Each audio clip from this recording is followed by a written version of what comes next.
We're going to go ahead and continue on with today's Monster Energy NASCAR Cup Series post-race media availability for the 48th annual AAA 400 Drive for Autism. We're now joined by the winning car owner, NASCAR Hall of Famer, Mr. Rick Hendrick, who is the owner of the number 48 Lowe's Chevrolet for Hendrick Motorsports. Rick, you can't be surprised about the success this team had today, but what is it about this combination with Jimmie Johnson and Chad Knaus that finds a way week in and week out to overcome adversity and find their way into victory lane? You know, Jimmie is just, this is probably, I would say, his best track, and they have figured out a way to be competitive every week, and this was probably one of the most competitive races I've seen, and you know, we've lost a lot of them on restarts and able to pull one off today. Jimmie just is, I think, because of the banking and the way the car lands, and you have to run the car loose, and then Chad, and they've worked together here so many times. You know, if you can just be in the top 5, you know, didn't like to have to start in the rear, but he's got a pretty good record of coming from the back, so it was a great day. Okay, we'll open up the floor for questions. If you have a question for Mr. Hendrick, please raise your hand. We'll get a wireless mic to you. Any questions for Mr. Hendrick? We'll go ahead and start with Pat and then go to Bob.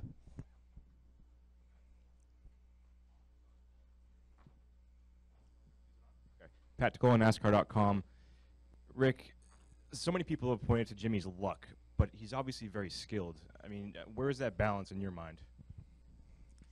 You know, if you look at his record of the championships and the wins and the different tracks and the competition that's out there today, I don't know how you could be lucky 83 times and 7 championships. I think, you know, you have to have some racing luck every now and then. You get one that maybe someone else fumbled the ball or luck went your way. But you know, if you look at his record and the what he's done and the championships and the races he's won, you know, you'd have to say he's one of the greatest that's ever raced in the sport. Go next to Bob. Bob Hocker, ESPN. I have 2. The first is, does Jimmie do anything that reminds you of Cale Yarborough? You know, I watched Cale, and he was one of the toughest, hardest racers that I ever watched race. And fearless, and drove the car over the edge. And Jimmie does the same thing, but Jimmie makes it look smooth. I think they're, you know, I guess I like Parcells' quote, you are what your record says you are. And, you know, I think they're a little bit, the way I remember Cale, they're a little bit different in their approach, but their record is the same. And he had the Cale tribute helmet. Was there any part of you that said, don't break that out until you actually tie him? I'm sorry now? Oh. Yeah, no. You weren't superstitious about him having that helmet before he tied Cale. I was more concerned about whether I could get the helmet. We are now joined by today's winning crew chief, Chad Knaus, who had some adversity from the get-go this morning, starting from the rear with a gear change. Could you walk us through that process, and what was your mindset as far as game planning then for the race? Yeah, it's obviously unfortunate, and we've Mr. Hendrick and I were talking last night about why we had to change the gear and what happened, and quite honestly, over the course of my career, I think we've only had maybe 4 or 5 gear failures, and if you really start to look at that and the races that we've had at Hendrick Motorsports and what we've done, that's a pretty small percentage, so we'll take that one on the chin if we need to. But to start last, it's kind of ironic. Jimmie and I and my engineers were talking about starting at the rear of the field and how stage racing has quite honestly helped the guys that have that deficit, and we played that. We felt like the strategy was going to work out for us, and fortunately enough, we had a really fast Lowe's Chevrolet, and we're able to capitalize and get up into the top 20. We had a caution fairly early. We came in, got some tires, were able to migrate up towards the front, and with the speed the car had in it, and obviously Jimmie is fantastic here at this track, we were able to run in the top 5 the majority of the day, battle for the lead, first, second, third, and stay in position. So it's not exactly how we wanted the day to play out. We wanted to go up there and just take it and run away with it, but being in position and allowing Jimmie to have the opportunity to get after it on that last restart, honestly, that's what it's all about. Okay, we'll continue on with questions here in the deadline room. Please raise your hand. We'll get a wireless mic to you. We'll start here and then go to Jeff. Tyler Head, the racing experts. Obviously, you guys have enjoyed a lot of success all around the circuit, but none more so really than here. When you come here each year, each season, do you have more confidence? Is it more comfortable coming to this track knowing that you have had so much success? Yeah, I think you're always more comfortable going somewhere where you've been successful and you've got a good history. There's venues that you go to, and if any of you guys have ever played sports or any type of competition, you know that there's a time when you walk in the door and you feel like that you've got it or you've got an opportunity. And I can tell you when the 48 team and Jimmie Johnson, they roll into this racetrack, everybody's on their tippy toes and their chests are puffed out. And that comes from Jimmie's experience, Jimmie's ability to adapt. This racetrack changes an awful lot. I think if you guys pay attention, you see that the track starts fairly white to a gray, and then it ends up black midway through a run. And then as the caution comes out, it turns white again. So the drivers really have to be willing and able to maneuver around the racetrack, find the best way to go. So, yeah, man, coming into Dover is someplace that we always just put a little circle around it. We like it. Go next to Jeff, then to Tom. Jeff Gluck from jeffgluck.com for Chad. So there was one point where you ended up benefiting from a caution during a run, and it timed well. When that kind of situation happens, are you staying out hoping that there could be a caution like that? Or are you just trying to get into your fuel window? What's the thinking there? Is it strategic at all? Yeah, there is definitely some strategy, for sure. Tom? Hey, Yep. Hey, Chad. Tom Jensen, FoxSports.com. Yeah. Two questions for you. This is, if I'm not mistaken, this is the third time, counting Homestead, that you guys have won from coming all the way from the back of the field at the start. Is that correct? Okay. You do the stats, man. I just crew chief. I don't know. Okay. Okay. Is there something special when you do that? Does it add to the victory at all? No, that's not what you want to do by any stretch. We'd much rather start in the top 5 or on the pole and have the races go seamless. But is it fun to start last and win the race? Heck yeah, it is. It's pretty cool. But that's not the way that we want to have it happen by any stretch. And to have a parts failure and that regulate us to the back, it happens and it'll happen again. Probably more than once, and it's a part of motorsports, it's a part of racing, it's a part of competition. But that's the motivation from that is not, we don't say, hey, we started last, let's go try to win the race. Well, actually, we do, but that's not like we don't intentionally start last and say, hey, let's start last and then try to go win the race. That's not what we want to have happen. And the second question is, does the stage system and the new points system give you guys more of an incentive to win during the regular season and less maybe to experiment?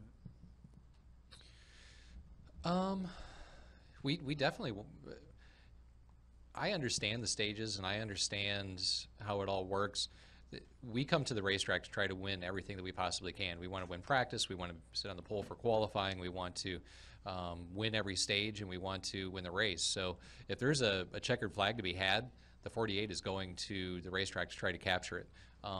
So we're going to do that. And as far as experimenting throughout the normal season, before the playoffs, I think it's difficult for people to understand that we experiment every single time we go to the racetrack. We're always trying to evolve and get our cars better and faster so we can put our drivers in a position where they need to be. And I think at Hendrick Motorsports right now, honestly, we're doing a pretty good job. If you look at the way that all the teams are running, it's pretty awesome. We are also now joined by today's winning driver, Jimmie Johnson of the number 48 Lowe's Chevrolet.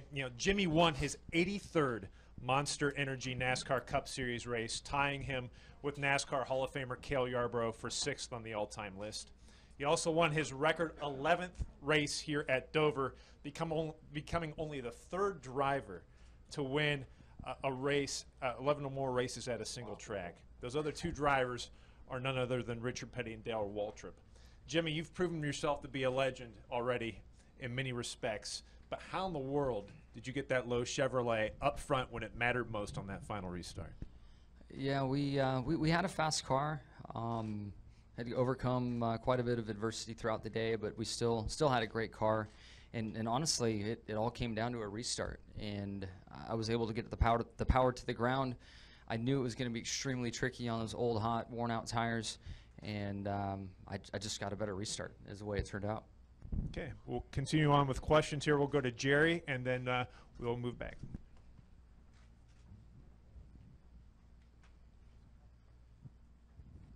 Jerry Jordan, kickingthetires.net and PRN. Jimmie, some of us talking about this before the race. If you won, we were going to come up with a challenge, maybe 20 miles away on a bicycle, parachute in next year. Is there anything you can't overcome here? This is a good one for us, and I've always been better at passing people.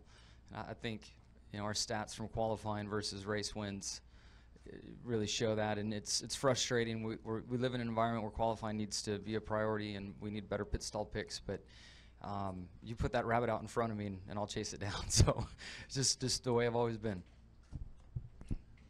Tyler Head of the Racing Experts. Jimmie, can you just speak to the contrast of last week running out of gas in the closing laps and the feeling of defeat there versus here having an opportunity to seize a win and being able to do so? Yeah, I think at the root of our opportunities to win have been Chad's aggressive calls, and the fact that we've won a couple races gives him the freedom to really swing hard and take chances. And we stayed out on the track when others hit pit road the later stages of this race, and that really turned out well for us. He made the audible at the 600 when everybody hit pit road that, hey, let's try. And it's nice to be in this position to have a couple wins, to know that we're in that top 16 and to take more chances to win, because everything's about that trophy. And to be in contention week in and week out like we have been makes me very proud. And then to see his aggressive calls makes it a lot of fun. Before we continue on, any additional questions for Mr. Hendrick or Chad? Gentlemen, thank you. Congratulations. Good luck next week in Pocono.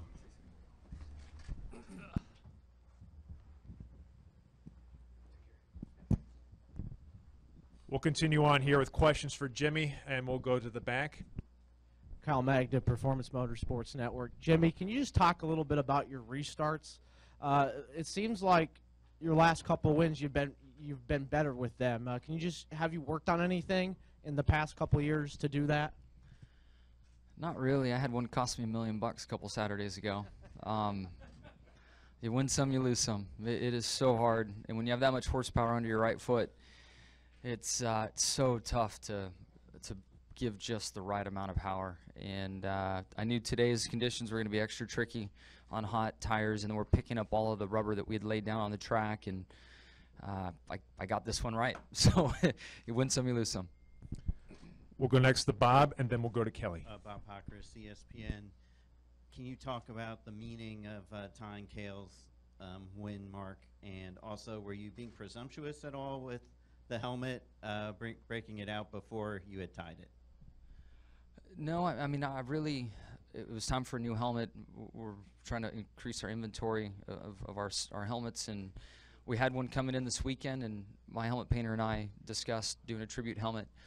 It just felt really good last year to honor Dale and Richard with the helmet that I wore at Homestead, and was able to tie those guys with 7 championships.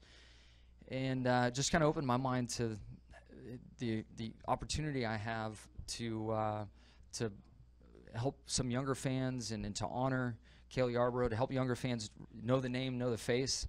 So it's something that's been in the works. The helmet's been underway for a few weeks being painted, and then it just arrived here this weekend. I really anticipated wearing it more than one race. I'm not prepared for what my next plan is necessarily, so I might wear this helmet for a few more weeks. But it's just a great opportunity. And a great opportunity for me to honor Cale, and drivers have always used their helmets as their voice in a way to honor someone or send a message, their own personality. There's always been a lot of freedom with the driver's helmet, and I think it's just really been a neat opportunity for me to honor Dale and Richard and now Cale. Oh, yeah, the meaning. Man, to remember that old dirty couch I was sitting on in El Cajon, California, with my parents. We didn't want to turn the AC on because it cost too much. Sweating in 100 and whatever degree heat out in El Cajon, watching NASCAR races on TV, and sitting on the couch and pulling for that 28. You know, to tie him is just mind blowing. I was very fortunate to have a similar experience when I tied him with the 3 consecutive championships, and he surprised me at the banquet.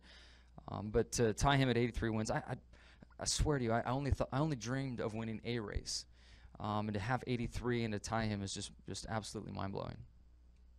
Go next to Kelly. Kelly Crandall, Racer.com. Jimmie, the 42 team over the radio, speaking of restarts on that last one, kind of protested that maybe you were laying back. Kyle Larson later said, you know, he spun the tires, but did you do anything different on that last restart to get a better launch than he did? I did everything I could to beat him. Lay back, went forward. I laid back early, went forward late. He jumped first. You know, he's the leader. He's supposed to jump first. I just made sure I didn't jump before him. But when it mattered, I was actually ahead of him by a couple inches. So they can protest all they want. I got the trophy. I did everything I could to beat him and did it.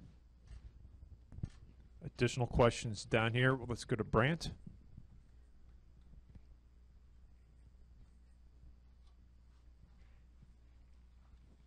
Brant James, USA Today Sports. Excuse me. Is there any extra satisfaction in this one, winning this race at a place where you've had, you know, a lot of success, and against a young guy who's supposed to win a bunch of races and a bunch of titles whenever you decide you're going to go off to the mountains and like ski all the time? I haven't thought about that aspect. I mean, you know, the takeaway I have from today is that, you know, these races are never over. You know, when I was watching Kyle pull away from me with 5 to go, you know, I thought, all right, seconds not bad, and then something in my mind said, this thing isn't over. You know, they're never over until the checkered falls. So about that time, we go into turn 1, I see the 38, I think it was, blow right front and hammer the fence, and it's like, okay, here we go, here's our chance. So I guess that's my big takeaway, and yes, Kyle's going to win lots of races and be a household name and the face of our sport in the near future. If he's not, you know, on his way to doing that now, but he's a tough competitor, and I was just able to inch out over him on that restart. Go next to Dan.